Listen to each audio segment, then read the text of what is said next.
How to fix Wi-Fi connected to device can't provide internet. So if you want to fix Wi-Fi connected to device can't provide internet problem, then what you need to do is first you just need to simply go with your control center and you need to turn on your airplane mode for a few seconds. So turn on the airplane mode for 10 seconds, and after that you need to turn it off and go with your Wi-Fi connection. Go with more Wi-Fi settings.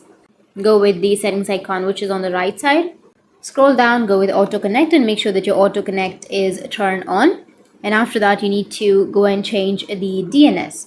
So you just need to simply scroll down again, and here you will have DNS. So you need to go with the pencil shaped icon which is on the right side, on the upper right, and you'll be able to change your DNS. So for changing the DNS you need to first enter your password, and after that you need to change the DNS as 8.8.8.8, and the second DNS is 8.8.4.4, and after using that you will be able to fix your problem.